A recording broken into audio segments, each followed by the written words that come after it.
Ladies and gentlemen, what is going on? My name is djanonzt, and it's time for the very first ever faction invasion.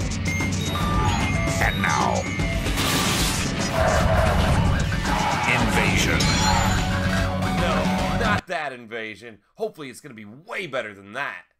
Are you ready?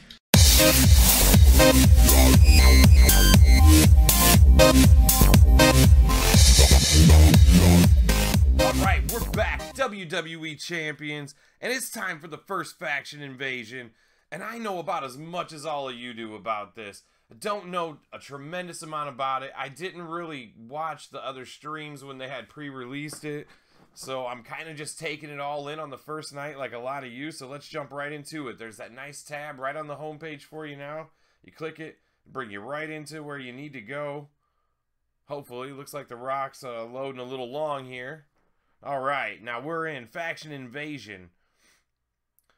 So I'm already in, but before this what happens is you get to enter in teams of 25. So you should be able to put up 4 teams per full faction. And they also have a feature so you can set your team to open if you don't have a full 25. And single players or factionless players or players in factions that are too small to have a team, they're going to be able to join in and fill your teams up. So everybody should be able to field full teams. So I think that's fantastic. So nobody's going to have to be left out of this thing because they don't have enough people. So, looks pretty confusing, right? Just a big old, looks like a board game. So I've gone in a little bit. I put some of my troops in on defense, and I'm going to tell you, this reminds me of a couple of different things. My first impression is the board game Risk. If anybody's played the board game Risk, this looks like it has a lot of the same of that. You got to defend your cities here, and you're going to try to spread out and attack more cities, and the goal would be to conquer the whole board. And so whoever's holding the most cities at the end of this is going to be declared the winner, I guess. So let's go up, take a look at the rules tab. Team up with your friends and square off in a massive 3-way battle against teams from 2 opposing factions. Earn points by taking cities your enemies control. Defend your territory with powerful superstars. The team with the highest score at the end wins. Win multiple invasions to place in the league. So it's going to be important that all 4 of your teams win in the invasion if you want to place in the league. So we'll have a preparation phase. Form a team with your faction mates or join up solo. Then set defenses starting on your starting cities before battle begins. Any faction can form a team of 15 to 25 to compete. Open your team so solo players can help fill it out. Assign superstars to protect your cities from attack. Defenders can't attack cities, so choose wisely. Now, we'll go back to that in just a minute. Don't let that line scare you too much. Battle phase. Invade enemy cities and claim them for your team. Securing groups of cities to gain powerful score multipliers. So basically, you can attack any node that's next to a node that you're on. Fallen defenders become available after a delay. So that's what I wanted to go back to. Okay, let's just finish this out. At the end of the invasion, the team with the most invasion points wins. It's kind of what we went over. And there's a little breakdown of the points that you can score right there. So plus or minus 10 points for offense and defensive victories. Or for defensive, or, you know, for offensive victories. 100 points for clearing all defenders on a node. 3,000 points for capturing an entire city. So it's going to be key to work very hard to take a whole city over. You can multiply your point gains by taking key cities and zones. So you're going to want to hit them big towns. And then there you go. Earn league points to advance your faction's league rank. Go to Legendary and earn prizes at the end of each season. So there will be a reset. So, you know, the people that are in Legendary are going to get reset at the end of the season. So that's the rules. It was kind of basically just how I explained it to you at the beginning in really slower terms. So now, what happens? So if I put somebody down to defend, let's go ahead and take a look at a city here. Atlanta, let's go look at Baltimore for us. No, let's look at Chicago. There's only 18 on here. This will be best. And this is looks like a pretty key. It's right off that ×4 multiplier. So we're definitely going to want to defend Chicago. So my strategy and a couple of people that are in the team with me is we're going to save about, you know, our top 4 or 5 people to attack with that we mainly want to attack with. And then we're going to put the rest of our people back on defense to start with. Now you say, well, if you put them on defense, then you can't use them on offense. But you can, because you know that the other team is going to be attacking you. And once your character who you set on defense gets killed in a battle, then he's going to become available now on your offense. So it always cycles back through. So every time one of your guys gets beat on a defense, you're going to be able to use them on offense to push back. Now, every time you win and take a city on offense, the character that you use to take that city on offense with is now going to be placed on defense on that next city. So strategy is going to be key on that too, on who you leave on the cities as you go. Because if you start chaining wins, you're going to need people to keep moving on. So how do you put them down? Now, the little dots right here next to the city indicate the slots that need to be filled still.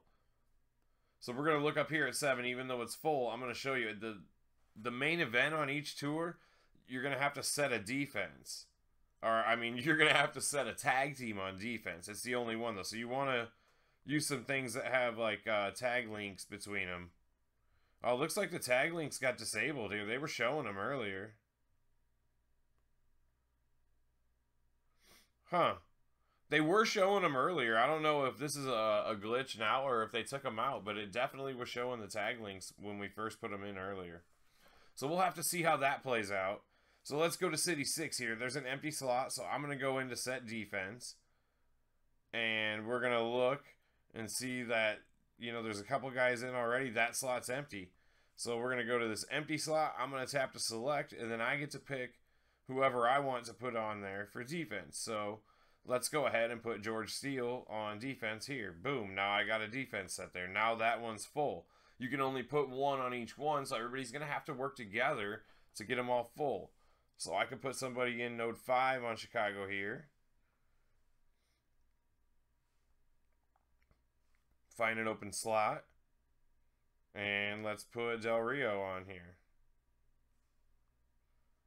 So you kind of get the idea on that. We go ahead and put a slot in number 4 here. Find an open slot. And we'll go ahead and put Lawler on here.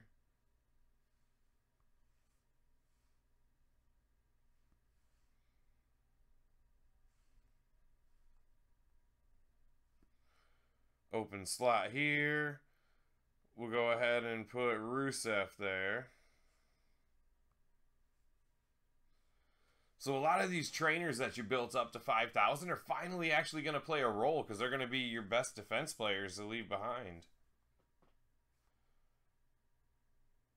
Got an open slot here. I'm going to put Arn there. We're getting down towards the bottom, so I'm going to put some bronze guys out.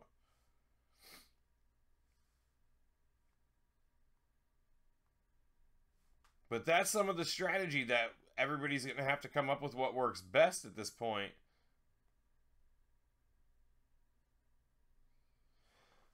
Because one thing is, like, you don't want somebody going out and filling the board with a bunch of 2-star guys, and then you end up having a lot of players that have a bunch of 3-star guys left at the end. You really should break it down into sectors, right? Be like, okay, for the first 6 hours, because prep day is 24 hours, so you have time to plan this out. It's no rush. A lot of people will probably jump to get on in the first 10 minutes and put all their guys out to be like, look, guys, I'm defending all these cities. But you can't be like that. You really got to work together as a team. And you got to start with your strong guys and work down. You know, set a rarity. Be like, for the first 6 hours, nothing less than 3-star silver in any of the cities. And then after that, start seeing, you know, what you got left. And if you got some stronger guys that you could put on defense, like you got a couple 3-star guys left, and you notice somebody's got some 2 golds out on defense, send that person a message. Hit them up. Be like, yo, can you remove that person so I can put somebody stronger in there? Because you definitely want the absolute strongest defense that you can possibly put on the board. It's going to be key. But we don't really know a whole lot else about this other than this so far. So we'll have to see what happens in 18 hours when the battle day starts. So when it does, I will definitely make an update video and we'll show you the aftermath, a little gameplay of it, and we'll try to figure out some strategies as we go, and I'll hook you guys up with whatever knowledge that I can come up with. So if you guys at all enjoy the content, do me a favor, smash that like button. It doesn't cost you anything. It only takes 1 second, and it helps me out immensely. If you're not subscribed already, consider subscribing to the channel. Turn the notifications on and get notified every time an event like this comes out. I'll have an informational video for you. We'll break it down. We'll go over it together. And if you guys got any questions, comments, anything about this, leave it down in the comments below. Anything you want to add to this, anything I left out that you think I should go over in the follow-up video, leave it in the comments. I'd love to hear your feedback. So until next time, guys, peace.